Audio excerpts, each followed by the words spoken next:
So, welcome back, everyone. I'm Jamie Delap, owner of Fyne Ales. Pawel is still our head of Origins Brewing, which is our project. And so, the thing about Origins Brewing is, the essence. And I remember sort of those of you that have been following us for a while will know that sort of Andrea was with us on board when we started the Origins Brewing project.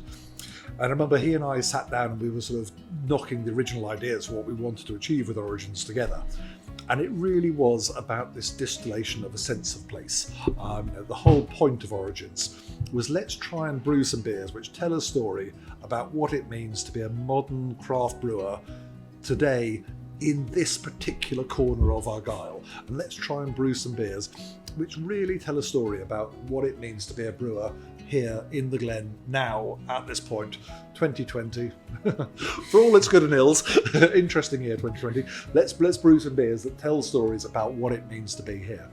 And so, straight from the get-go, really, we had to think about, well, spontaneous had to be part of our range, because what tells a story better of the place we're in than just the microbes that are naturally living in the air here. And we were sort of aided a little bit in that by some friends, Pam and Rob from Inver Restaurants just down the Glen here, who came to us when they were first opening and said, "Yeah, let's brew a beer together." And we're like, "Yeah, a great idea." They said, "Yeah, we just come back from living in Belgium. Let's brew a lambic." We were like, "Hang on, that's just not quite the easiest idea anyone's ever thrown at us." So I think we talked them down off the ledge on that one and persuaded them that we'd brew a saison, which was Premier, which came out a number of years ago for those of you that were following us then.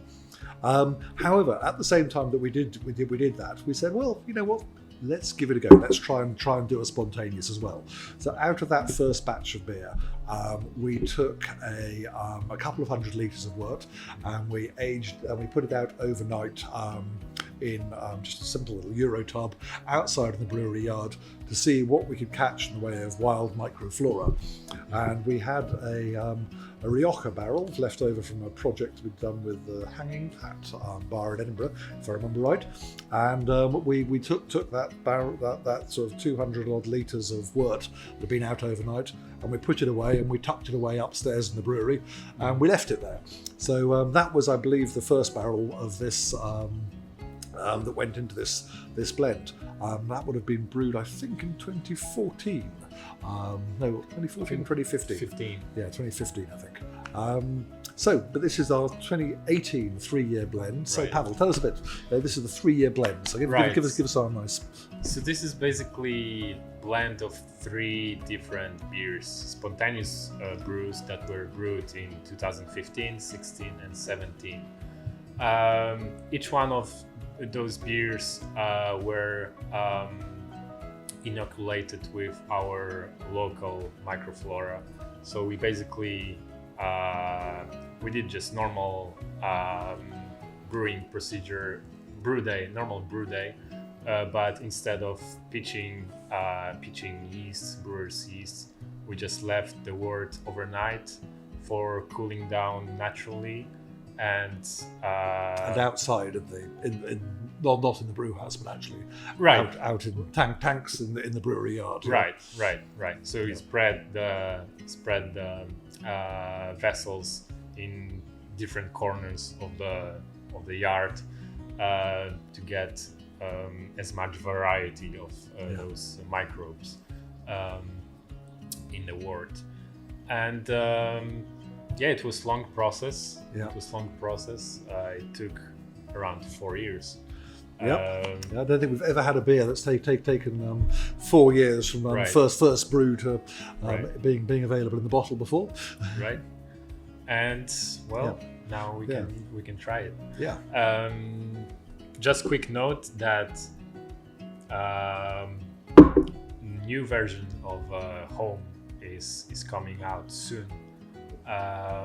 2020 blend. 2019 blend. 2018 blend, right? Along with fruited version that will be available later this year. Yes. Yeah, no, it's nice. obviously since that first sort of 200 litres we did back with Inver, we've been sort of ramping up our spontaneous program. So we now have been doing sort of 10 barrels once or twice a year. And going forward, this is an area I really want to. With now Pawel's joined us fairly recently, but this is an area that we really want to try and grow and develop. Is actually using much more either pure spontaneous beers or looking at some yeast capture to pick up native yeasts. Yeah, personally, it's probably the closest idea of how I understand the origins concept. I think it can be a really better way to express this sense of place than brewing with local microflora.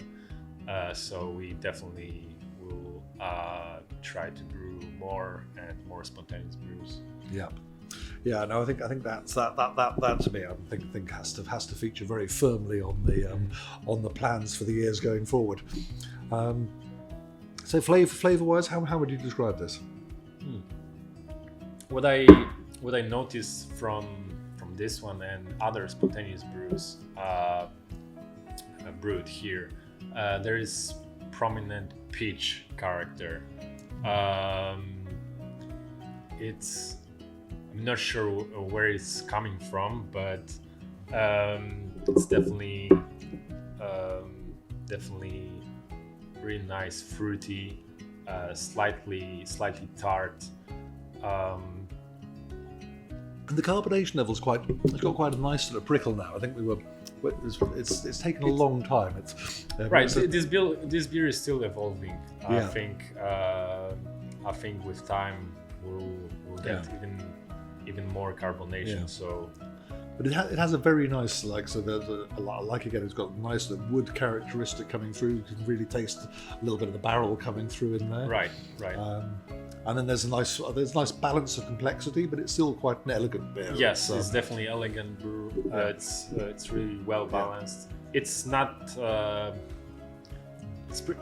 would say this is inspired by Belgian goose or lambics. But it's much more balanced. It's not that aggressive. It's very, very elegant. It's very drinkable too. Yeah. Yes. No. I think my introduction to the world of these kind of beers has been very much. And probably my bad. I should know a lot more about the Belgian brewers, but drinking the likes of the Jester King or Garden Path fermentation in the States or Black Project, producing these kind of quite drinkable beers. Particularly, I think I've told you often. I think what the beers that Ron produces at Garden Path are absolutely fantastic. And what I've been very happy about is the fact we've produced a beer that I am really happy to have this on the table. Sort of, it's something sits very nicely, sort of almost as an aperitif. Sort of sitting with friends before you sit down for a meal. Just sit down and enjoy sharing one or two of these bottles is something I've very much enjoyed. So there'll be a lot more of this coming through, and I think for our first footsteps. I think it's worth mentioning, I think we started this sort of before Jester King sort of released their whole method Gers sort of genuflection towards the greats of the Belgian beer scene. So we've not called it method Gers, but we pretty much are doing the full turbid mash and everything that follows that process, aren't we? Yeah. So. Yeah, we are definitely inspired by traditional Belgian brewers. Yeah. But without any doubt, there is that Scottish factor in it. The local microflora we use, it's definitely comes through in the glass. So there it is, folks. That is Home 2018 blend. So it's a very much probably our purest expression of place. So we hope you enjoy it. And when the 2019 blend comes out next year or later this year, we hope you'll enjoy that too. Yeah, later this year. We very much hope you'll enjoy that too. Yeah. Cheers.